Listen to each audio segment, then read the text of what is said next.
Salut YouTube. J'espère que vous allez tous très bien. Moi, ça va bien. Alors comme vous avez pu voir dans le titre, j'aimerais parler tout simplement de cette finale de Coupe de France entre le PSG et l'OL. Alors déjà je pense qu'on a assisté à une finale, franchement, je pense qu'on peut se le dire, franchement, que déjà c'était une affiche tant attendue, déjà d'une part, euh, parce que quand même on est face à deux grands clubs de Ligue 1. Euh, bah, En vrai le PSG qui gagne, honnêtement, je pense que ça choque personne, pour être honnête. Mais bon, après voilà, il y a eu quand même du jeu entre ces deux équipes, je trouve. Enfin, du côté de Lyon, première période, ça a été très léger, ça a été plutôt un jeu défensif. Ils sont plutôt, ils ont plutôt un peu plus attaqué en deuxième période. C'est même grâce à ça que ils ont pu marquer, le but qui leur permettait de revenir. Mais bon, après, Paris a su, quand même faire le travail déjà en première période, bah, sur pas mal de tentatives, que ce soit sur des coups de pied arrêtés ou des enroulés. Donc ouais, en fait la première période elle a vraiment, Lyon a perdu parce que ils n'ont pas fait grand chose en première période, c'est juste ça. Et de toute façon après Paris en deuxième période, ils ont quand même fait quelques tentatives, pardon, mais après ils ont eu quand même la possession du ballon. Ça aussi, ils ont su bien le garder, bien le faire tourner, etc., etc. Et puis voilà, hein.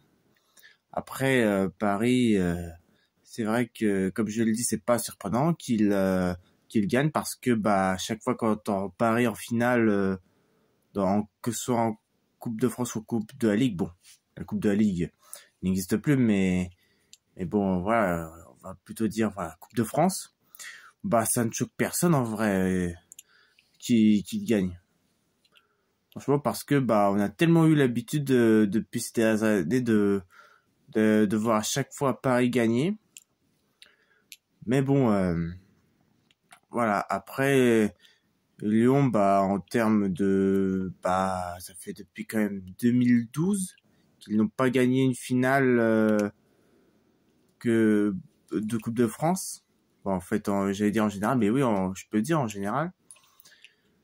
Ils ont été finalistes de la de la dernière édition, pardon, de la Coupe de la Ligue en 2020 face au PSG justement, qu'ils ont perdu contre le PSG au tir au but. Et puis là, ils sont de nouveau face au PSG, ils ont perdu, voilà, 2-1. Mais bon, après, cette équipe lyonnaise a montré quand même un beau parcours, un très beau parcours dans cette Coupe de France.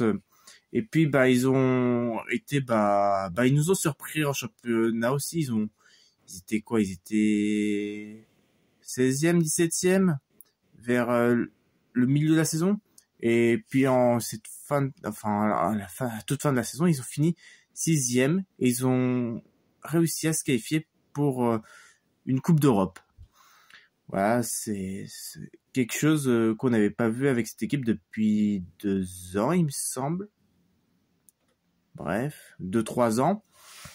Et puis voilà, comme j'ai dit dans une dans l'une de mes précédentes vidéos, Lyon nous a bien surpris cette saison.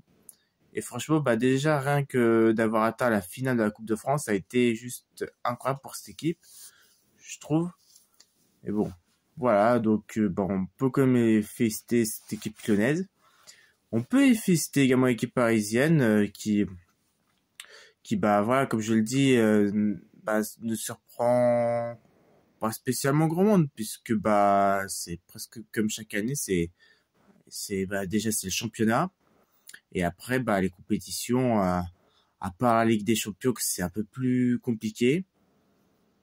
Bah voilà, que ce soit championnat ou Coupe de France, bon, on a l'habitude maintenant qu'il gagne, enfin que ce soit surtout en finale, bah il gagne quoi, on le sait d'avance. Mais bon, après il y a eu dans ce match bah, quand même beaucoup de tentatives. Enfin, je vais redire surtout la performance de Lucas Perry, quand même le gardien lyonnais, parce que franchement il a fait un match lui aussi vraiment incroyable. Il a été bluffant du début jusqu'à la fin, malgré les 2 buts qu'il s'est fait prendre par le PSG. Mais bon, après, voilà, il a fait un beau match. Franchement, bon, c'était également le dernier match de Mbappé sous les couleurs du PSG. J'ai pas grand chose à dire à part bah que voilà, on a pris l'habitude maintenant bah que voilà, depuis quoi, depuis bah facilement l'Euro 2020, bah que voilà, ces performances ont baissé, elles sont plus comment je pourrais dire, enfin elles ont baissé quoi, enfin non, elles ne sont plus aussi performantes, performances, bref, vous m'avez compris, qu'auparavant en fait. Et puis bah franchement moi ça me choque même plus en fait de voir des ratés des Mbappé, que ce soit sur coup franc, que ce soit sur une frappe, que ce soit sur un coup de pied arrêté, que ce soit sur un penalty. Voilà, bah maintenant on sait tous que bah c'est avec certitude qu'il va signer au Real, voilà, cet été. Mais bon, voilà, on peut quand même le féliciter aussi de son parcours au PSG. Quand même, 7 ans, c'est long.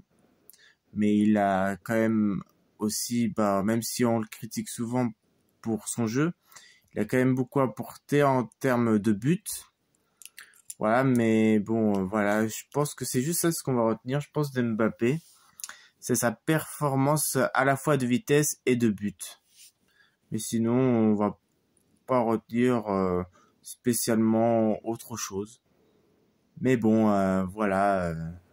Et puis, bah, encore félicitations bah, aux Parisiens, voilà, pour cette finale. Franchement, bah, après avoir perdu celle de 2022 et 2023, enfin, entre guillemets, parce que bah ils n'ont pas été en finale, si mes souvenirs sont bons. Enfin, ils ne l'ont pas gagné, la Coupe de France 2022 et 2023. Et puis bah voilà, 3 ans plus tard, bah ils regagnent la Coupe de France. Donc encore félicitations à cette équipe du PSG, franchement, allez Paris et puis voilà. Voilà, j'espère que cette vidéo vous aura plu. N'hésitez pas à laisser un petit pouce bleu, à vous abonner, à laisser un commentaire. Voilà, je vous fais des bisous et à très bientôt.